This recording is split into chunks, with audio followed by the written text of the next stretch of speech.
अब मैं जैसा करता हूँ वैसा तुम्हें करना है।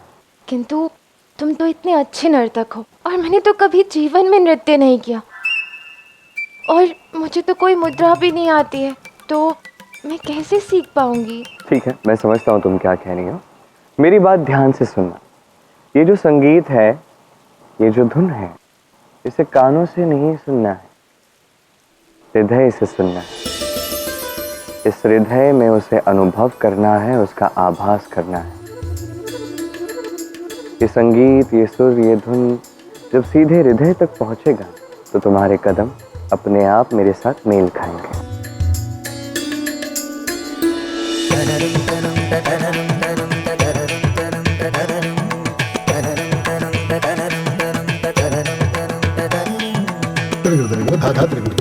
धा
वैसे भार्गवी, बड़ी अच्छी सुगंध आ रही थी। मैंने इत्र लगाया है। तुमने इत्र लगाया? वाह। वैसे आज से पूर्व तो कभी नहीं लगाया, आज अचानक कैसे? अब तो हम मित्र बन गए हैं भार्गवी, अब तो कोई बात छिपा नहीं सकते। अब बता भी दो कि आज अचानक ऐसे? ऐसे ही लगाया। क्यों नहीं लगा सकती? नहीं नहीं, अवश्य लगा सकती हो। वैसे भी बड़ी अच्छी सुगंध आ रही थी। वैसे बड़ा ही अच्छा प्रयास किया तुमने। ऐसे ही प्रयास करती रहोगी तो एक दिन सर्वश्रेष्ठ नर्तिका अवश्य बनोगे। अच्छा लगा? आनंद आया? ठीक, अब घर चलता हूँ। ठीक है, आता हूँ।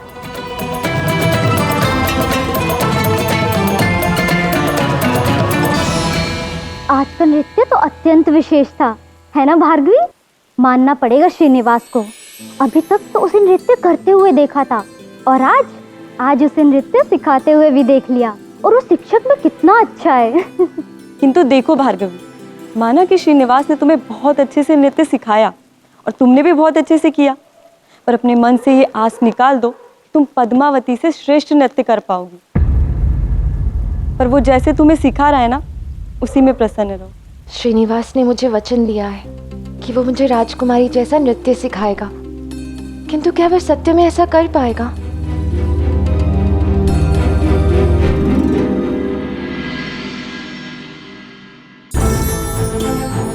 सुनो। रुको रुको रुको, पहले भोजन के लिए पत्ते तो रखने दो। वो सब बाद में, पहले मेरी बात सुनो। स्मरण है तुमने मुझसे कहा था कि तुम मुझे राजकुमारी पद्मावती से भी श्रेष्ठ नृत्य सिखाओगे, किंतु मैंने तो सुना है कि वो सर्वश्रेष्ठ नर्तकी है। सर्वश्रेष्ठ नर्तिका तो वो है, अत्यंत सुंदर नर्तिका है। राजकुमारी पद्मावती गुणवान है, और भला क्यों ना, नटराज की इतनी बड़ी भक्त है वो।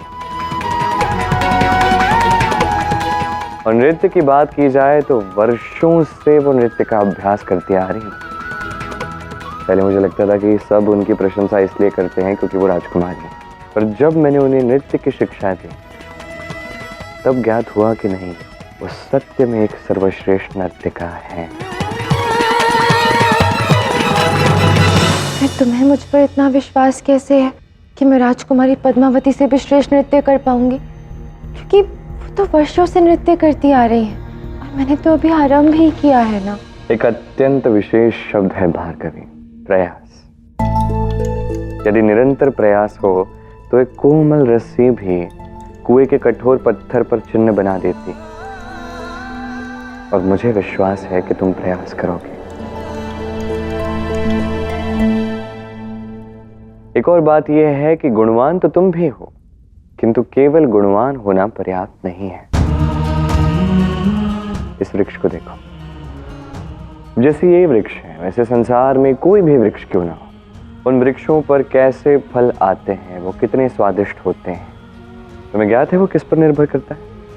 मात्र इस बात पर निर्भर नहीं करता कि इस वृक्ष को कितना जल मिलता है, कितनी खाद मिलती है। इस बात पर भी निर्भर करता है कि वो वृक्ष कितना जल और खाद ग्रहण कर सकता है।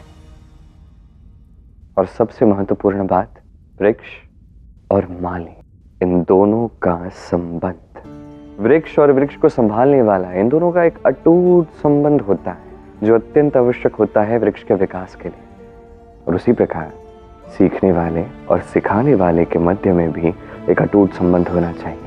इन दोनों में संबंध होना चाहिए विश्वास का संबंध। और मुझे ऐसा लगता है कि हमारा एक दूसरे के प्रति समर्पण हमें ही नहीं, समस्त संसार को बहुत कुछ सिखाएगा। क्या कहा तुमने? एक दूसरे के प्रति समर्पण, तात्पर्य क्या है? नृत्य की शिक्षा के प्रति समर्पण, आदर, सम्मान, ये कह रहा हूं मैं। पर वैसे भी भार्गवी, अब तो हम मित्र हो चुके हैं, तो उसके अनुसार एक दूसरे के हित के लिए समर्पित हो ही गए, समझो। उचित कहा तुमने। मेरी मन की शंका मिटाने के लिए धन्यवाद।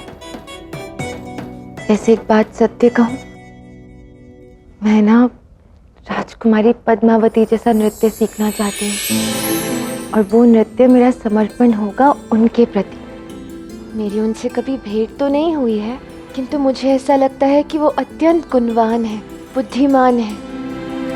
और यदि वो गुणवान है तो रूपवती भी अवश्य होंगी।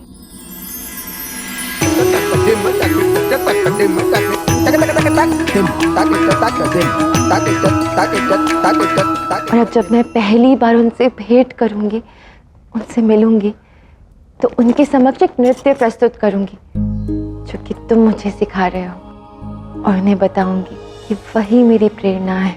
तो मुझसे प्रसन्न होंगी ना? अवश्य ही प्रसन्न होंगे। तुम भी ये सब अवश्य करना, कि तो मुझे जाना चाहिए, मुझे बड़ी देर हो रही है। भोजन तो करके जाओ। नहीं भार्गवी, अभी भोजन करके जाने का समय नहीं है। क्या मैं भोजन अपने साथ ले जा सकता हूँ? अवश्य ले जा सकते हो। तुम सबकी चिंता मत करो, मैं सबको भोजन परोस दूंगी। धन्यवाद।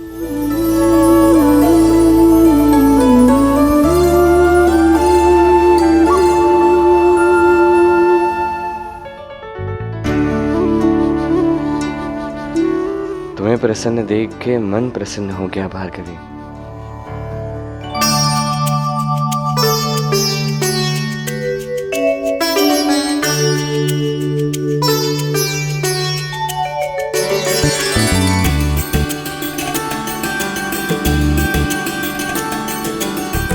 कितने समय पश्चात अपने श्रीनिवास को इतना अधिक प्रसन्न देखा है मैंने, और बाद में कितनी प्रसन्नता की।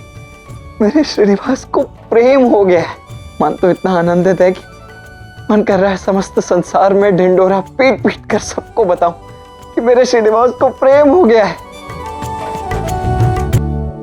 पर दुर्भाग्य की बात यह है कि किससे बांटूं, किससे बांट कर अपनी इस प्रसन्नता को दोगुना करूं।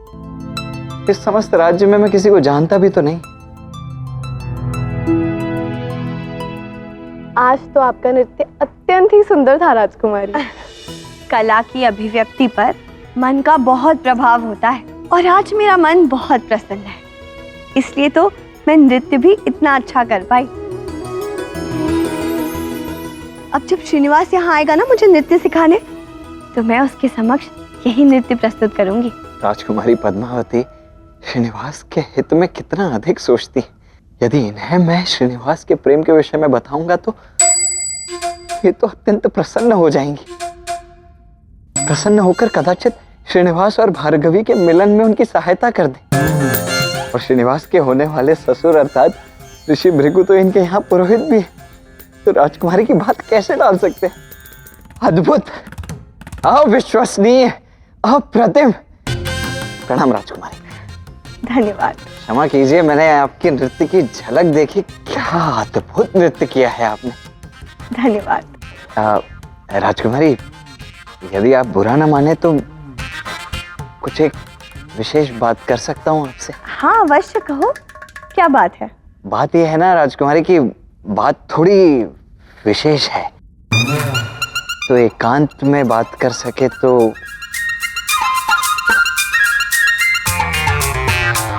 हाँ तो क्या बता रहे थे तुम?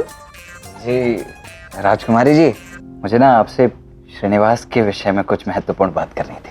श्रीनिवास के विषय में महत्वपूर्ण बात? अब हाँ गोविंदराज, तुम श्रीनिवास के विषय में निसंकोच मुझसे कुछ भी कह सकते हो। मुझे ज्ञात था कि श्रीनिवास की बात सुनने के लिए आप अत्यंत प्रसन्न रहेंगे, उत्सुक रहेंगे कि ये बात मुझे आपको तो अवश्य ही बतानी चाहिए। आपको ये बात ना पता चले, ऐसा कैसे हो सकता है? हाँ तो बताओ ना। ये दोनों एकांत में क्या बात कर रहे हैं? हाँ, आपको ज्ञात है, मैं कब से सोच रहा था कि ये बात मैं किसे बताऊं, किसे बताऊं। हाँ तो मुझे बता दो, तुम क्या बताने वाले थे श्रीनिवास के बारे में? कुछ गोपनीय है क्या? राजकुमारी जी, गोपनीय भी है, उसके जीवन की सबसे महत्वपूर्ण बात है। बात यह है ना कि श्रीनिवास। गोविंदराज, गोविंदराज इधर आइए, एक बात बतानी है आपको। इधर आइए गोविंदराज, आप क्या कर रहे हैं? किसने आप पर विश्वास किया और आपको कोई बात बताई है और आप उसका विश्वास तोड़ने जा रहे हैं?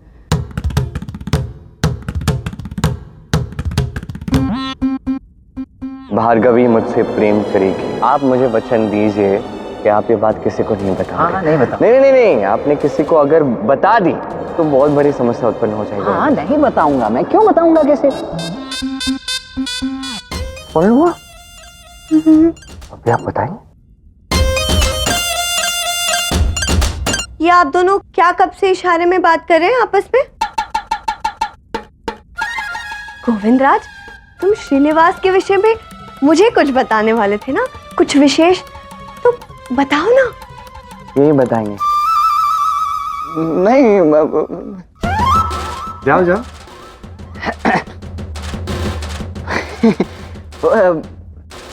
राजकुमारी जी, बात यह है कि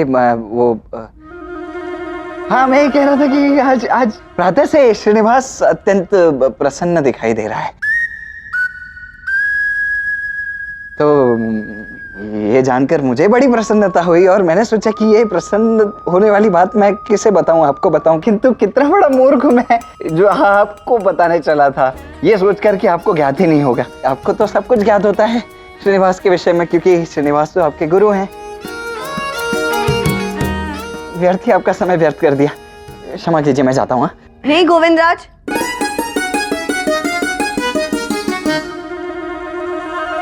तुमने मेरा समय बिल्कुल व्यर्थ नहीं किया है। अब मैं तो चाहती हूँ कि तुम मुझे ये सारी बातें बताते रहो। अब से जब भी श्रीनिवास प्रसन्न होगा ना, तुम इस विषय में मुझे सूचित करना। श्रीनिवास प्रसन्न होगा तो मैं भी प्रसन्न होंगी।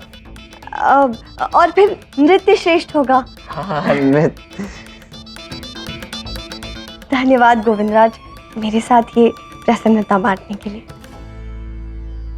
बच गए।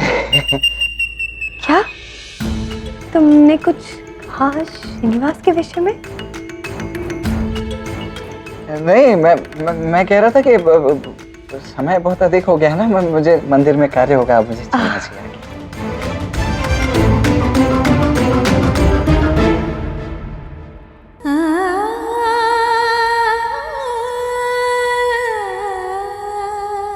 आज तुम सत्य में बहुत प्रफुल्लित हो श्रीनिवास। मैं भी बहुत प्रसन्न हूँ। जानते हो क्यों? क्यों? जाने दो, मेरी भी कुछ गोपनीय बात है। वैसे मैं आपके लिए कुछ लाया हूँ। क्या लाए हो? कुछ ऐसा अत्यंत विशेष या बड़ा उपहार तो नहीं है, बस ऐसे ही है। कोई भी उपहार छोटा या बड़ा नहीं होता, उसके पीछे की भावना वो अधिक महत्वपूर्ण होती है। तुम पहली बार मेरे लिए कुछ लाए हो, तुमने मेरे विषय में सोचा, वो अधिक महत्वपूर्ण है। अच्छा अब शीघ्र बताओ ना, क्या लाए हो? मैं कैसे बताऊं, मैं आपको मेरे साथ चलना होगा। आइए। चलो।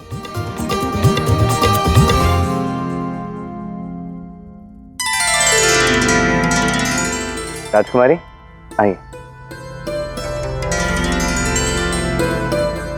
बैठिए।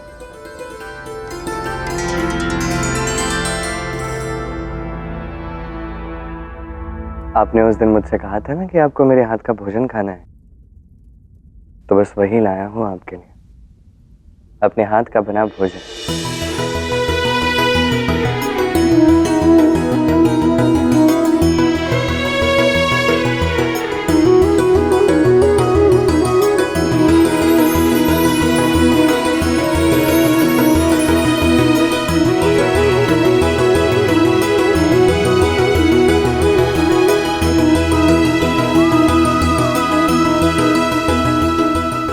राजकुमारी, हम आपके लिए चांदी की थाल में परोसते, आप अपने कक्ष में खा लीजिएगा। यहाँ ऐसे केले के पत्ते में आप कैसे भोजन कीजिएगा?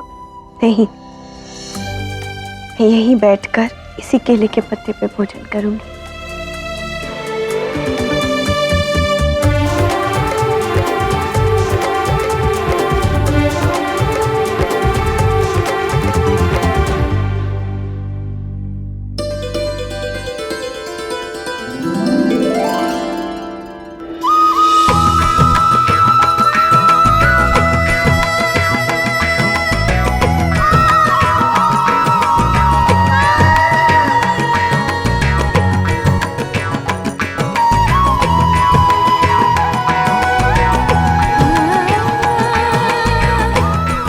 ये भोजन तुमने अपने हाथों से मेरे लिए बनाया है, अपने हाथों से मुझे परोसा है।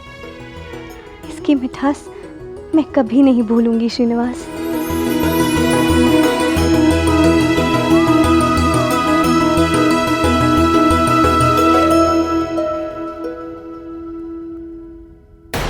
ये धूर्त श्रीनिवास अब भी भृगु के यहाँ काम कर रहा है। इससे पहले कि वो भृगु के साथ मिलकर पद्मावती के विवाह में बाधा डाले या मेरे राजा बनने में कोई रुकावट डाले, उसे राज्य से बाहर करना होगा वाला।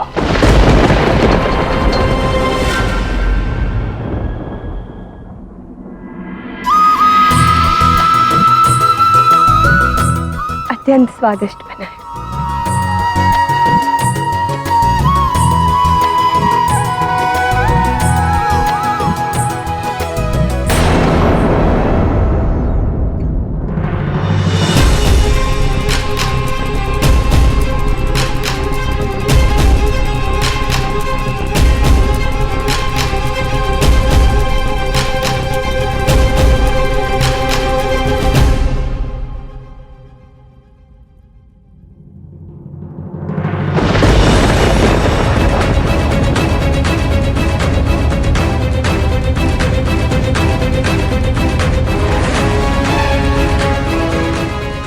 इस श्रीनिवास ने तो सारी सीमा पार कर दी है। अब मैं ऐसा कुछ करूंगा जिससे ये पद्मावती और भार्गवी दोनों के जीवन से हमेशा के लिए चला जाएगा।